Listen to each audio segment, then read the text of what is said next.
Today's episode is brought to you by cruiseline.com, where you can find reviews, tips, and photos from real, everyday cruisers.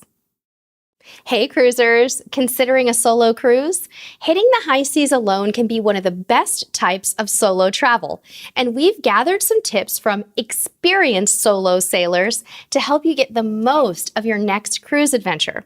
Let's start with a few things you need to know when choosing a ship.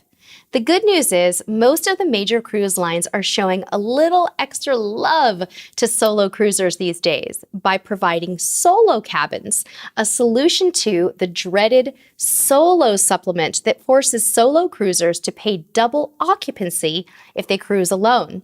We'll come back to the solo supplement in just a moment. We first noticed the solo cabin trend with Norwegian Cruise Line, specifically their allocation of studio cabins priced for single occupancy and the studio lounge, their shared solo space for solos. The lounge is a great innovation for solo cruisers and offers refreshments, continental breakfast, a full bar, televisions, and a list of the day's solo onboard activities. Some sailings even offer a solo host to coordinate shipboard activities for you.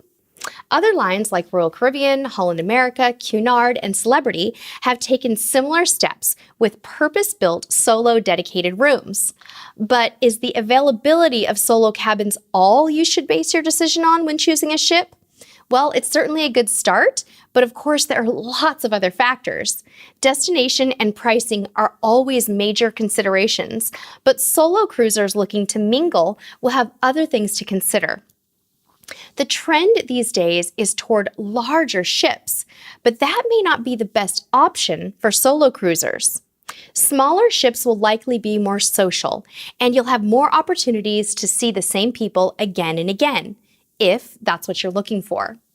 Larger ships, on the other hand, may have more onboard activities that appeal to single travelers.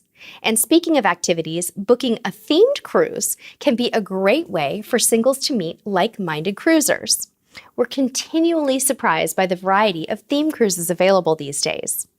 Now, in our opinion, Norwegian is leading the way in this area, so we think it's a great place to start.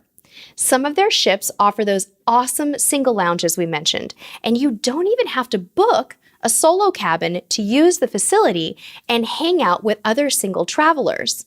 But ultimately, you'll want to choose the cruise line that suits you best overall. Other lines to consider are Crystal, Seabourn, Cunard, Royal Caribbean, Holland America, and of course Costa. All right. So what about that dreaded solo supplement? If you're not familiar with it, the solo supplement is an extra fee lines will charge for a solo traveler who wants to secure a double occupancy cabin.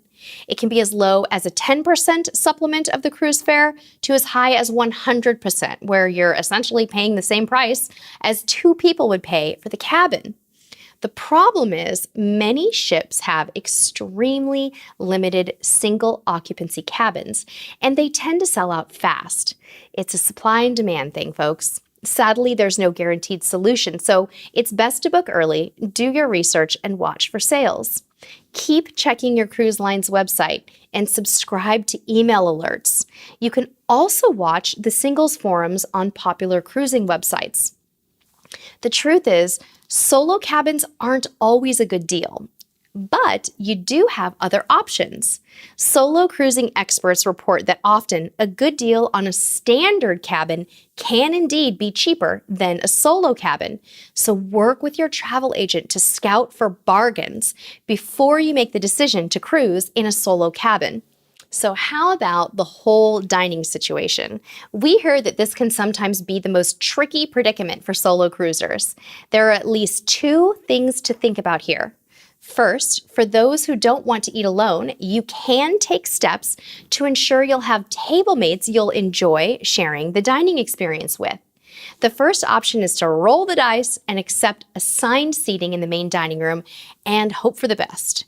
In most cases, even if you do get mismatched mates, a simple visit to the maitre d' is all it takes to request a new table moving forward. Second, for those that prefer to dine alone but end up assigned to a table full of strangers, Fear not. The solution is the same. Just pay a visit to the maitre d'. The dining staff on cruise ships are incredibly accommodating these days. That doesn't mean that they'll have a solution on night 1, but in most cases, by night 2, things will be smooth sailing in the dining room. You can also consider specialty dining and casual dining options too, especially if you're looking for a less structured way to experience the dining on your cruise. Now let's talk about mingling. If you're looking to make new friends on your solo cruise, this is usually the easy part and probably the most fun. The simple solution is to get involved before you cruise. You can do this by joining the roll calls for your cruise on popular forums to get to know who you'll be cruising with in advance. It's a good way to check for other solo cruisers and just to get to know people in general. Once on board, consider showing up to activities that appeal to you, starting nice and early in your cruise. Check the ship's newsletter. There's going to be tons of things to do from the start. You don't necessarily need to look for singles types events or activities. Just get out there and have some fun. And consider attending the sail away party on the first afternoon or evening to kick things off. Another great way to experience cruising solo is to be bold with your excursion selections. Step a little out of your comfort zone and you may find others eager to share the experience with you. Chill at the poolside bar or hang out in the piano bar and give a friendly hello to people you encounter. The odds are good you'll see them in the same places again and again, especially on smaller ships, so don't worry about striking up a conversation the minute they sit down. Dance classes, fitness classes, and even craft classes, don't laugh, are great ways to meet new people. Be yourself, have fun, and don't worry about anything else. Virtually all cruise lines offer activities geared to solo cruisers. Whether you're cruising solo to meet up with other singles or you simply love adventuring alone, there's really never been a better time to be a solo cruiser. It may have been difficult or awkward in the past, but that simply just isn't the case anymore. The biggest obstacle you'll face these days is that solo supplement, but even that can be overcome with careful, diligent shopping. If you don't know where to start, try contacting a travel agent or check out some of the cruise lines' websites. We'll link to our travel agency partner in the description below. Okay, my friends, that's going to do it for this one. We have an assignment for you today. If you have cruised solo and have advice on solo cruising, please, please, please share it in the comments below.